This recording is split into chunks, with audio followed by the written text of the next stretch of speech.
시술만 하면 모든 치아의 문제가 해결될 거라고 믿었던 임플란트. 그런데 임플란트 시술을 받고 난 후 잇몸병으로 고생을 하거나 재수술을 받는 경우도 있다고 하는데요. 도대체 무엇이 문제인지 원인과 예방법 알아봤습니다. 예서 심은 고가의 임플란트. 그런데 잇몸뼈가 높고 염증에 고름까지. 안 당해본 사람은 몰라요. 음식을 마음대로 먹을 수 없고. 기분에 좀 입냄새가 좀 나. 뼈가 마치 폭탄을 맞은 것처럼 다 없어집니다. 임플란트 시술 후 또다시 시작되는 잇몸병의 고통. 그 원인과 예방법을 알아봅니다. 나이가 들수록 젊고 건강하게 살고 싶은 게 모두의 바람. 하지만 뜻대로 안 되는 게 한 가지 있죠. 어금니가 달아가고 씹을 수가 없어가고 그래서 이제 치과를 몇 군데 갔는데 다 임플란트 해라 그러더라고요. 제가 지금 한 지가 이제 한 3, 4년? 3, 4년? 네. 근데 좀 돈이 많이 들었어요. 아마 제 입안에 벌써 한 대값 다 들어갔을 거예요. 대부분 임플란트로 잇몸병의 걱정을 덜 수 있을 거라 기대하고 있었는데요. 재발 같은 거는 저는 의심은 안 했는데요. 인면병에도 예방이 되면서 그러니까 편하잖아요. 자기가 씻기도 자유스럽고.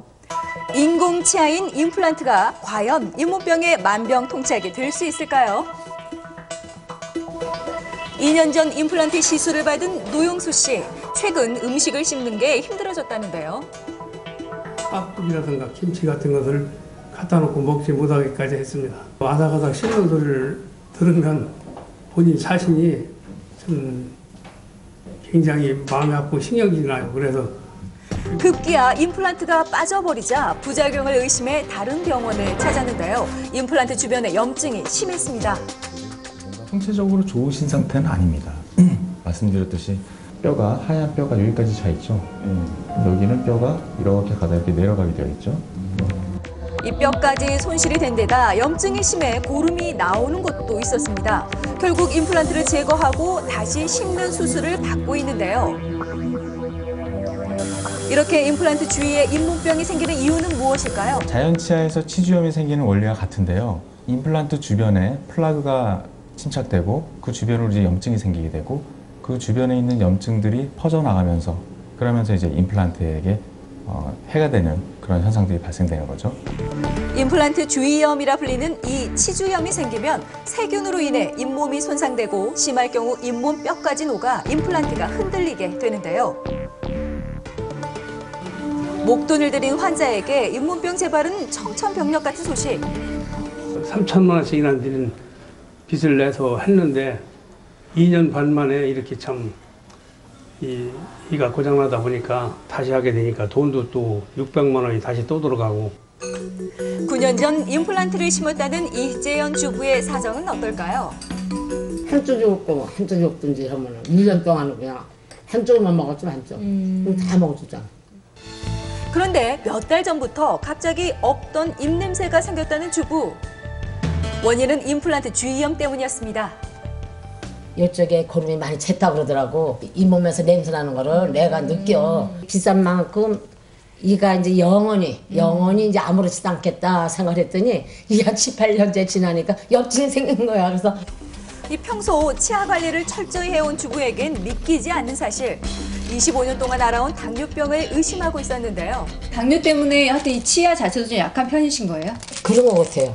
그래서 잇몸이 좀 나빠진 것 같아요. 이가 이렇게 좀 나아질 때마다 다들 그래 사람들이 당뇨가 있으면 이로도 오고 눈으로도 오고 뭐 심장 그런 데 오는데 임플란트 주위염으로 잇몸 뼈가 손상이 돼 뼈 이식까지 받아야 했던 주부. 정말 당뇨가 영향을 주었던 것일까요?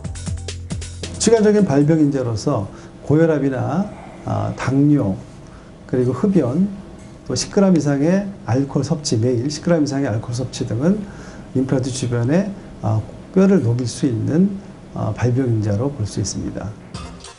그런데 환자들의 한 가지 공통점은 뚜렷한 자각 증상이 없었다는 점. 약간 아린다든지. 아니 그거를 별로 못 느꼈다니까. 아프진 않았기 때문에 글쎄요. 그랬더니 지금은 안 아프지만 조금 있으면 아플 거라 그래. 제게 아니다 보니까 식립을 한 상태에서 통증이 오게 될 경우에는 진짜 모르겠더라고요. 못 느끼겠어요. 음식을 못 씹을 정도의 고통을 부르는 잇몸병. 왜 통증이 없었던 걸까요? 임플란트에는 신경이 없습니다. 그래서 임플란트 주위염이 생겨서 임플란트를 잡고 있는 치조골이 녹아내려도 통증을 모르고 방치하다가 결국 임플란트를 빼고 재식립하는 경우가 있습니다. 하지만 미리 예방할 수 있는 방법이 있습니다. 4년 전 시술을 받고 6개월에 한 번씩 병원을 찾는 김연남 주부. 어머니는 어떻게 한 번도 불편을 못 느끼시고? 예, 아직까지는 그런 적이 없고요. 뭐 하고 저는 너무 잘 쓰고 있어요. 네, 지금 아주 좋아요. 비법은 바로 365일 휴대하고 다니는 체간 칫솔. 다른 거는 빠뜨려도 이건 항상 가지고 다녀야 돼요. 밖에 나가서 이렇게 식사하고 이럴 때는 양치 못할 경우 이럴 때는 이걸로 이제 음식물 제거하고 물로 헹구고 이러면 이제 돼요. 이건 항상 있어야 돼요. 양치법도 매우 중요한데요. 칫솔 모서리를 이와 잇몸 사이에 넣고 돌리듯 양치질 합니다. 임플란트와 잇몸 사이에 찌꺼기도 제거가 되고 또 바깥에 있는 잇몸도 마사지를 할 수 있는 두 가지 효과를 얻을 수 있습니다. 또한 잇몸에서 피가 나거나 임플란트가 미세하게 흔들릴 경우, 또 갑자기 입냄새가 심해졌다면 빠른 시일 내에 병원을 찾아야 합니다. 임플란트 주변을 자기 치아보다도 더 꼼꼼하게 닦아주시고요. 술, 담배를 자제하시고 임플란트는 자기 치아보다도 더 취약하다는 것을 명심하시기 바랍니다. 제2의 영구치 임플란트. 내 이처럼 건강하게 쓰려면 오늘부터 꼼꼼하게 살피고 예방법도 실천해 보시길 바랍니다.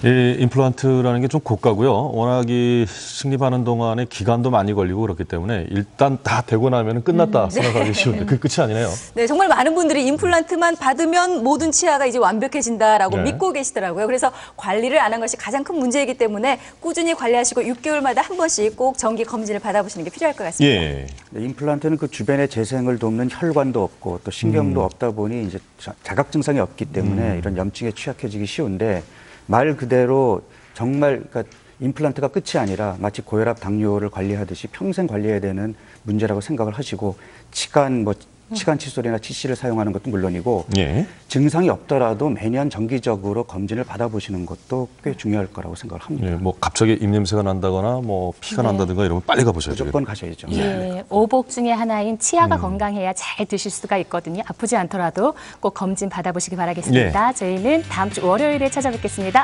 여러분 고맙습니다.